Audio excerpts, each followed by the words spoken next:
Avec la paracha de Be'alodecha, nous allons à la rencontre de la personnalité absolument exceptionnelle, l'incomparable humilité de Moïse, Moshe Rabbeinu.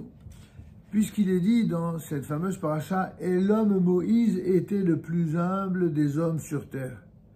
Ve'aish Moshe anav mikol adam asher ava adama. Dans la perception humaine commune, l'humilité constitue une qualité qui s'associe presque automatiquement dans l'esprit des gens avec la faiblesse, la timidité, la compassion. Trois attitudes qui sont loin d'être les meilleurs attributs d'un parfait ou du plus parfait leader. Comment voulez-vous être un grand chef en étant trop humble? En général, ceux qui réclament l'humilité d'un chef, et c'est parce qu'ils veulent lui faire fermer sa bouche. Ils veulent surtout qu'il ne soit pas trop leader. Ils veulent surtout qu'il ne prenne pas trop de décisions. Mais s'ils s'écrasent complètement devant eux, ils sont heureux. Vous croyez que c'est cela? Vous croyez que c'est cela l'humilité de Moshe Rabbeinu, que c'était l'humilité de quelqu'un qui s'efface totalement, qui rase les murs, qui est en dessous de tout? C'est ce que le rabbin nous expliquait ici. En effet, l'homme humble est généralement perçu comme un être à la personnalité assez effacée, qui a renoncé à assumer sa vie dans toute son intensité, sa diversité, il se sacrifie tout le temps. L'homme humble, par excellence, serait cet habitué des dernières rangées de bancs ou à de la synagogue, en train de réciter studieusement le livre des psaumes du roi David. Or, nous constatons avec surprise dans notre parashat Hashavua, dans notre section hebdomadaire, que la Torah a justement choisi de qualifier Moshe Rabbeinu, Moïse, le père de la nation hébraïque, le plus grand de tous les maîtres de tous les temps, libéré du joug égyptien, devenu son chef par excellence, comme le plus humble parmi les hommes. Et ce n'est pas tout. Nous savons très bien que Moïse ne s'est porté à la tête du peuple hébreu asservi en Égypte qu'à l'âge de 80 ans, vous imaginez?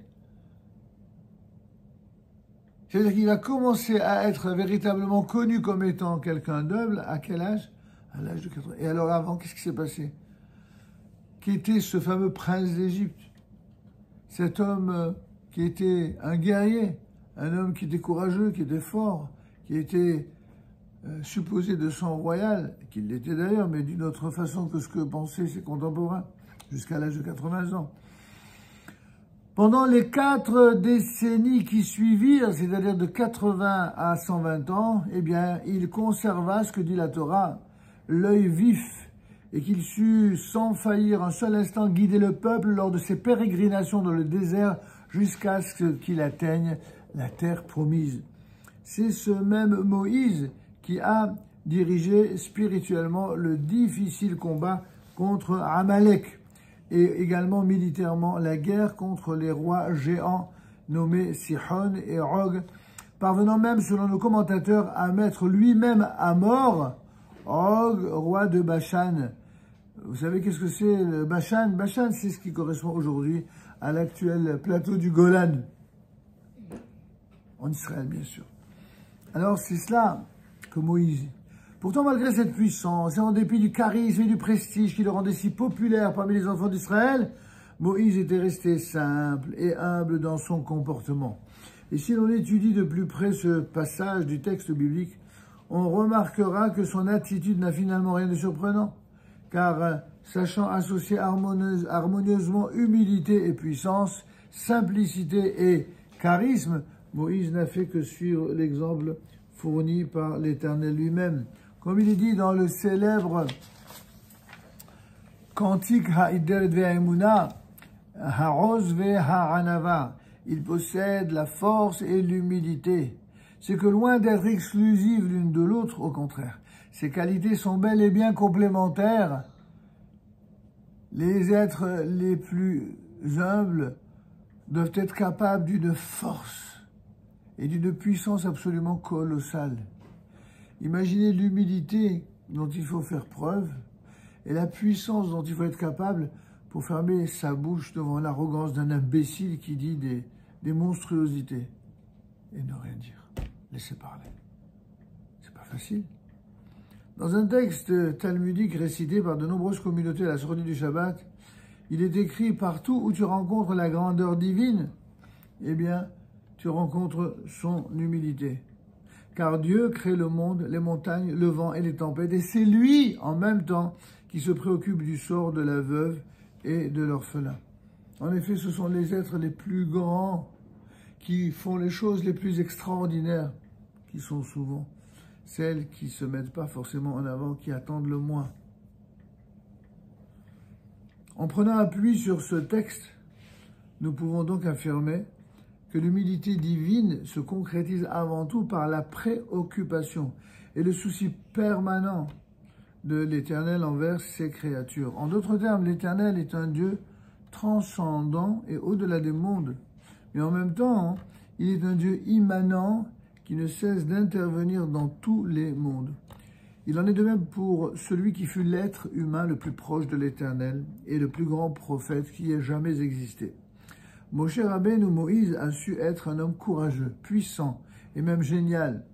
Mais en même temps, il s'est montré capable d'être une personne extrêmement humble qui savait s'effacer et réduire son ego au plus strict minimum.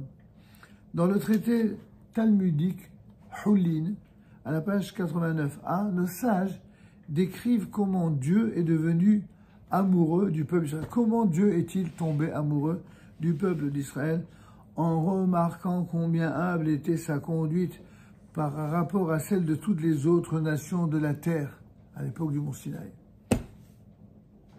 En fait, le pharaon d'Égypte constituait l'antithèse parfaite de Moïse.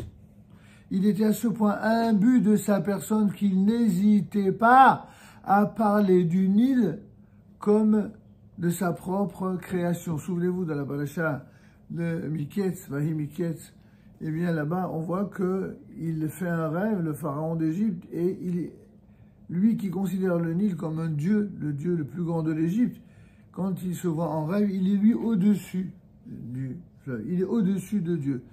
Et ce qui est la chose la plus terrible pour un homme de pouvoir, c'est de se prendre pour Dieu au point d'être plus que Dieu. Dès qu'un être humain pense que grâce au pouvoir qu'il détient, que ce soit le pouvoir de l'argent, le pouvoir de la renommée, le pouvoir de la politique, le pouvoir physique, le pouvoir de la science, dès qu'il croit que ces pouvoirs-là vont lui permettre d'être au-dessus de Dieu et de se prendre lui-même pour un Dieu, ça y est, c'est le début de sa chute, de sa déchéance. À l'opposé de cet orgueil démesuré, incarné par le pharaon d'Égypte, Moïse, lui, n'avait pas hésité à rejeter les plaintes et les réclamations que lui adressèrent les Hébreux en disant « Mais qui sommes-nous » C'est-à-dire, moi et Aaron, il va dire à Dieu « Mais en fait, qui sommes-nous pour que vous nous adressiez vos plaintes ?» Il dira, quand les enfants d'Israël ont commencé, entre guillemets, à râler et à se plaindre, mais qui en est nous? Qu'est-ce que vous venez vous plaindre à nous? Suppliez Dieu pour qu'il vous aide, mais on peut rien. C'est pas nous qui devons gérer ce problème que vous soulevez.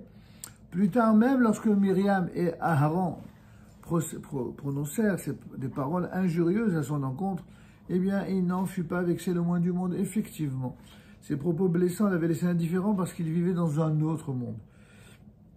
Nos décisionnaires ont distingué deux dimensions dans l'humilité. Un aspect social relatif aux relations avec autrui et un aspect concernant les relations de l'homme avec son créateur. Au plan social, l'homme humble est bien celui qui ne se considère en rien comme supérieur aux autres. Bien au contraire, il a profondément conscience de ses défauts.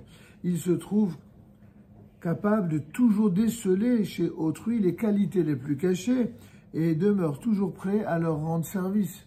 C'est ça les personnes humbles. C'est que même s'il sait qu'il a des qualités, comme il connaît ses défauts, alors il n'essaie pas de se mettre trop en avant. Alors que chez les autres, même s'il connaît leurs défauts, il essaie volontiers de s'attarder sur leurs qualités pour les juger favorablement. C'est ça l'être qui est véritablement humble. Mais il y a une seconde dimension qui est beaucoup plus élevée encore de l'humilité. C'est celle qui concerne le face-à-face avec Dieu. Il s'agit de l'annihilation de sa propre personnalité, c'est presque une annulation de sa personne devant le Créateur, et de la prise de conscience que nous n'avons rien en propre et que nous ne sommes rien si ce n'est une faible étincelle de lumière divine. Et de même que tout ce que nous possédons ne doit son existence qu'à la volonté divine.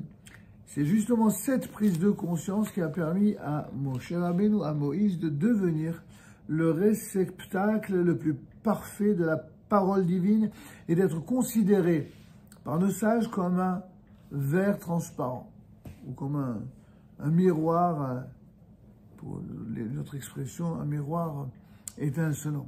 Un verre transparent, alors que les autres prophètes d'Israël ne furent comparés qu'à un verre qui dépolie. C'est comme cela que le traité talmudique dans Yebamot 49b le décrit. C'est que le message divin traversait Moïse sans la moindre déformation et sans qu'intervienne la moindre parcelle de son ego, ou pour employer un terme plus moderne, de son équation personnelle. Ainsi, est-ce l'infinie transparence de Moïse qui lui permit de recevoir la parole divine sans nulle déformation? Or, ce n'est pas le cas des disciples de Moïse. Tout au long des générations, chaque sage d'Israël n'a pu recevoir qu'une partie de la vérité absolue. D'après la tradition, chaque intuition créatrice de chaque sage était déjà une composante de l'enseignement transmis par Dieu à Moïse. C'est ce statut privilégié qui a fait de lui un homme d'une intense personnalité, considéré depuis toujours comme le leader le plus incontesté de la nation et l'exemple à suivre par tous les responsables dignes de ce nom du peuple appelé à lui succéder au travers des siècles. Il ne faut pas hésiter à appréhender le sens de cette humilité que Moïse également, au premier niveau précédemment cité, et au sens premier du terme, c'est-à-dire vu sous son aspect social.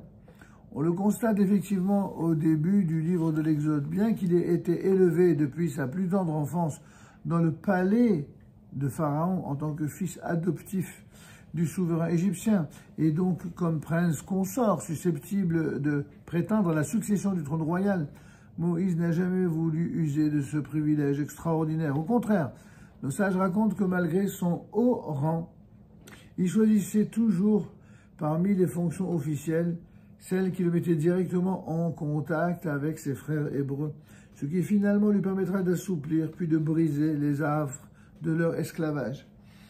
Ainsi, bien qu'il fût lui-même responsable de tous les camps de travail égyptiens, lorsque l'occasion se présenta, Moïse n'hésita pas à frapper. Et pas de n'importe quelle manière, il a frappé à mort un Égyptien qui battait un Hébreu en ayant parfaitement connaissance des conséquences dramatiques de son acte. Il a pris un risque considérable parce qu'il ne pouvait supporter de voir son frère être ainsi maltraité au point de le voir mourir devant lui. Notre maître Moïse était donc un personnage dont les deux aspects pouvaient se compléter à merveille. N'était-il pas à la fois l'homme le plus humble de la terre, celui qui a pu renoncer à tout, mais aussi, par là même, l'être humain qui a reçu le plus extraordinaire héritage spirituel de la part du Créateur? Et c'est cet héritage qui a fait vivre le peuple d'Israël, qui l'a fait naître, qui l'a fait grandir, qui l'a fait supporter tous les affres de l'exil et qui l'a maintenu en vie jusqu'à nos jours et Be'ezrat Hashem jusqu'à la fin des temps. Shabbat Shalom, Umevorach.